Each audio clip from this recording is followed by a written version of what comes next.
A Lesson Before Dying, Chapter 12. I knew Miss Emma expected me to come back and tell her all about Jefferson, but I had not thought of a good lie yet. I couldn't go there and tell her what had really happened. That would have hurt too much. I couldn't go there and say that we had had a good talk. She probably wouldn't have believed it. Not after the way he had acted when we were there together. I needed time to think of something. Not a big lie, just a little lie, or a number of little lies. But a lie it had to be. Maybe I could tell her that he was concerned about her health. She would like that. Maybe I could tell her he had begun to use the brush and comb I had bought for him. Or maybe I could say that the deputy had told me what a good prisoner he was, and that the sheriff himself had said he was a good boy. I needed time to get my lies straight, and the best place for that was at the Rainbow.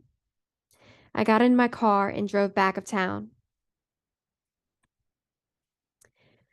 The Rainbow Club was quiet, dark, and quiet. There were only 2 old men in the place, besides Joe Claiborne, who was behind the bar. All 3 stood talking baseball. Jackie Robinson. Robinson had just finished his 2nd year with the Brooklyn Dodgers. "What's happening, Prof?" Claiborne said to me. "A Jacks," I said. He brought the bottle of beer to me. "A little business in town," I said. Claiborne could see that I didn't want to talk about the business. Or maybe he realized what the business was. He nodded his head and went back down the bar, where the other customers were. The 2 old men had continued their conversation, and Claiborne joined them again as if he had never left. From where I stood about halfway down the bar, all I could hear was Jackie this and Jackie that. Nothing about any of the other players. Nothing about the Brooklyn Dodgers as a team. Only Jackie. Jackie this and Jackie that. I sipped my beer slowly while listening to them, and they were very good. They could recall everything Jackie had done in the past 2 years. They remembered when he got his first hit and who it was against. They remembered the first time he stole 2 bases in one game, and the first time he stole home. One of the men backed away from the bar to demonstrate how slow the pitcher was in throwing the ball, which gave Jackie the opportunity to steal home plate. The old man looked over each shoulder as pitchers do when there are runners on bases. He raised his leg as high as he could, which was only about a foot off the floor, to show how much time the pitcher took to throw the ball to the plate. While the pitcher went through the motion of raising his leg and winding his arm, Jackie was on his way home. Now the old man became Jackie, not running, but showing the motion of someone running at full speed. His arms were doing what the legs could not do. He showed you the motion of Jackie sliding into the plate, the motion of the umpire calling Jackie safe, and the motion of Jackie brushing off his clothes and going into the dugout. The old man nodded his head emphatically, with great pride, and went back to the bar. Claiborne and the other old man told him that he was exactly right. Listening to them, I could remember back to the time before Jackie came to the major leagues, when it was Joe Louis that everyone talked about. Yes, I could remember. I could remember when he was the only one, especially the big fight with Schmeling, that German. I could still remember how depressed everyone was after Joe had lost the first fight with Schmeling. For weeks it was like that. To be caught laughing for any reason seemed like a sin. This was a period of mourning. What else in the world was there to be proud of if Joe had lost? Even the preacher got into it. Let us wait, children. David will meet Goliath again." And everyone told everyone else, "They go meet again. Just wait." And we waited and waited, and finally the big fight did come. There were 2 radios in the quarter, one at the Williams' house, down the quarter, another at the McVeighs, up the quarter. I was down the quarter. I was 17 then. I was not the youngest, nor surely the oldest. I was just one. praying and hoping for the only hero we knew. There was much noise, much talking, while the people waited for the fight to begin. Once the announcer said that the fighters were in the ring, everyone became silent without anybody having to tell them to do so. There were small children there too, but even they had quit playing and were silent. We held our breath, remembering the first fight. Could God let it happen again? Would He let it happen again? Then it was over, and there was nothing but chaos. People screamed. Some shot pistols into the air. There were mock fights. Old men fell down on the floor as Schmeling did, and had to be helped up. Everybody laughed. Everybody patted everybody else on the back. For days after that fight, for weeks, we held our heads higher than any people on earth had ever done for any reason. I was only 17 then, but I could remember it, every bit of it. The warm evening, the people, the noise, the pride I saw in those faces. Now, while I stood there listening to the old men and their praise of Jackie Robinson, I remembered something else. The little Irishman. I was at the university then. The little Irishman was giving a series of lectures at white universities. But some way or another, our university got him to visit us. How? Only God knows. But we were all gathered in the auditorium. And there stood this little white man with a thick accent, talking to us about Irish literature. He spoke of Yeats, O'Casey, Joyce, names I had never heard before. I sat there listening, trying to remember everything he said. And a name he repeated over and over was Parnell. And he told us how some Irishmen would weep this day at the mention of the name Parnell. Parnell, Parnell, Parnell. Then he spoke of James Joyce. He told about Joyce's family, his religion, his education, his writing. He spoke of a book called Dubliners, and a story in the book titled Ivy Day in the Committee Room. Regardless of race, regardless of class, that story was universal, he said. For days after the lecture, I tried to find that book, but it was not in our library, and not in any of the bookstores. I went to Mr. Anderson, my literature teacher, and asked him if he knew how I could get a copy. He said he would see what he could do. A week later, he kept me after class and handed me a collection of stories.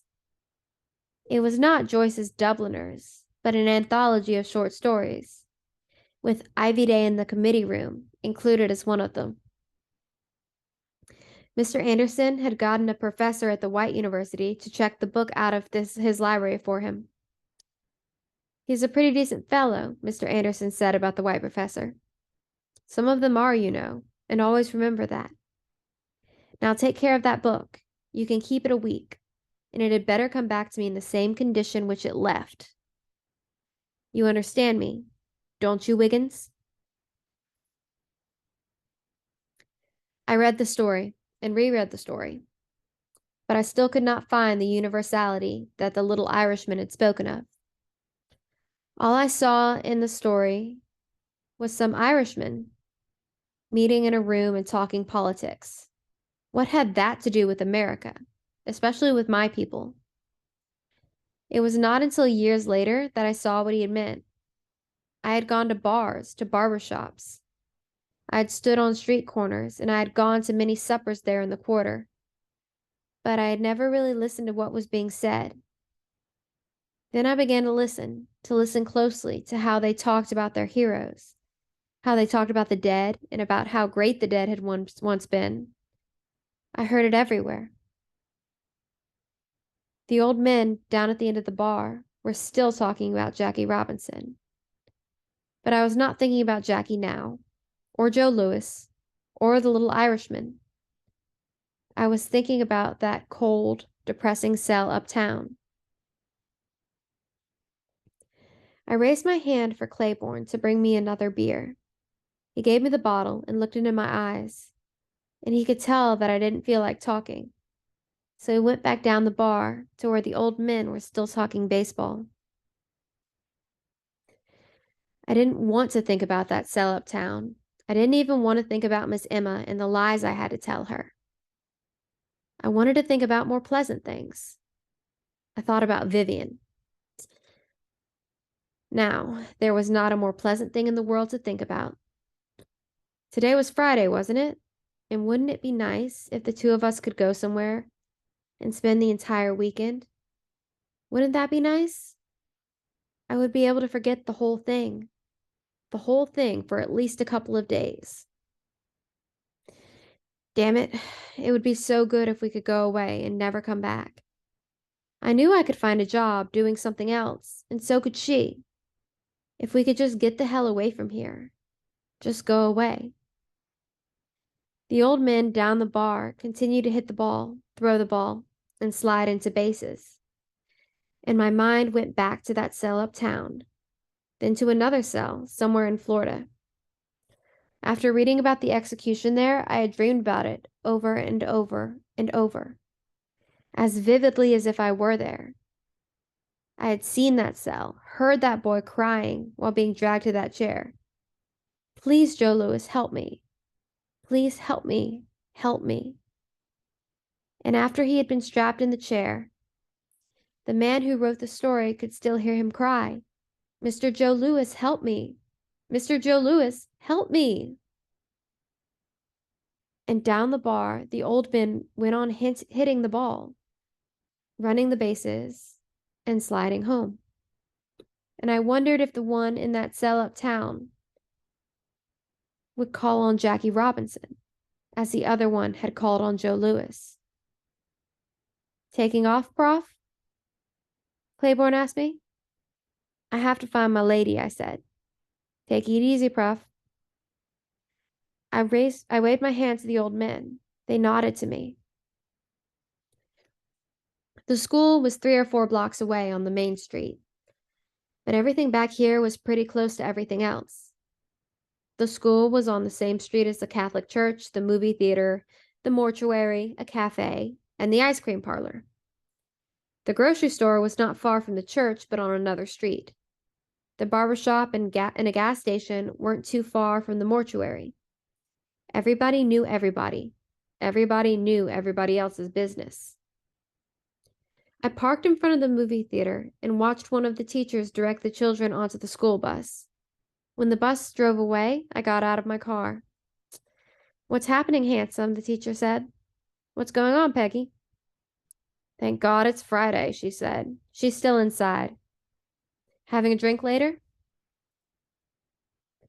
A couple, Peggy said. As we walked up to the entrance of the school, I saw 2 boys taking in the flag. Peggy told me she would see us at the club later, and I went to Vivian's classroom.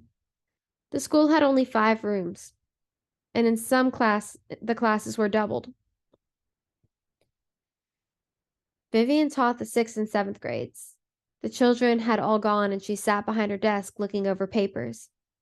She wore a brown woolen suit and a white blouse. She didn't raise her head until I was near the desk. Then she smiled. She had the most beautiful and most even teeth I had ever seen. But I thought every bit of her was perfect. What are you doing here? She asked. You ever known a Friday I could stay away from you?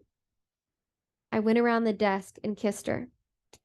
Last boy stood at this desk wouldn't dare do that, she said. I better not ever catch anyone else doing it, I said. What are you doing here? She asked. To see you. What else? She looked up at me, and she could read my face, and she knew that I had been at the jail. Still working? I asked. Nothing I can't do later. I saw Peggy. They were going over for a drink. Sounds like a good idea, Vivian said. She put some papers into a briefcase and stood up. I have to see the principal before she leaves. Do you know how to clean a blackboard? I've done a few. If you do a good job, I'll give you an apple, she said. Thanks, teacher. She kissed me lightly on the lips and walked away. At the door, she looked back and smiled again. A vertical line had been drawn down the blackboard. On one side of the line were French sentences. On the other side, English translations. They were simple sentences. Where is the book? Where is the tablet? Where is the pencil? I wiped both halves clean, but you could still see the imprint of the sentences. I drew another vertical line, and on one side I wrote, Je t'aime, je t'aime, je t'aime. And on the other side I wrote, I love you, I love you, I love you. Vivian came back into the room and saw what I had done. You naughty boy, she said. Suppose Daisy sees that. Doesn't she already know? I ought to make you stand in the corner on one foot. If you stood there with me, I wouldn't mind. Naughty, naughty boy, she said. Erase that. Only if you kiss me first. She had picked up the briefcase, and I took it from her and laid it on the desk, and I pulled her into my arms. Let's go somewhere, just the two of us, I said after kissing her. Let's go somewhere and spend the night. Baton Rouge, New Orleans, anywhere. My babies, she said. Dora will look after them. Come on, let's go somewhere. We're having a drink with Peggy, remember? Let's forget Peggy and everybody else. Let's go somewhere. I could see that for a moment she was thinking about it. Then she shook her head. No, she said. I can't take that chance. Don't you want to? More than anything. Then let's take the chance. No, she said. I can't give him an excuse to take my babies. You think you would? I don't know. I can't take that risk. I hate going to Robert and Helen's, then leaving in the middle of the night. I hate it too, she said. But staying overnight somewhere, I can't take that chance. Where is he now? Last I heard, in Houston. When's he coming back? I don't know. Until he makes up his mind, we just do nothing. I thought we did a lot. You know what I mean. Come on, let's go find Peggy and them and have a drink. Not until I get another kiss. What is the matter, she said, after we had kissed. Maybe it was the way I had held her. Maybe it was the look in my face. I told her what had happened at the jail, how Jefferson had gone down on his knees to eat the food out of the paper bag. I saw her frown, and she brought her hand up to her mouth. I have to go back to that old woman. But I couldn't go back then. I couldn't face her then. I needed some time to think of a lie to tell her. With her hand still over her mouth, Vivian was looking at me. I wish I could just run away from this place. Vivian shook her head. You know you can't. Why not? For the same reason you haven't done it yet. I've wanted to, but you haven't. Why? You know the answer yourself, Grant. You love them more than you hate this place. Is it love or cowardice? Afraid to take a chance out there? You have your folks in California. You can always go to them. I've thought about it many times. Sure, she said. You even did it once, but you came back. This is all we have, Grant. I want more. I turned away from her and erased the blackboard. Well, let's go have that drink, I said. Wait, Vivian said. She went up to the board and wrote in large letters. Je t'aimerai toujours. Je t'aimerai toujours. Je t'aimerai toujours. And I suppose old Daisy comes in here before you get back on Monday. She already knows about it, Vivian said. So do all the rest, teachers and students.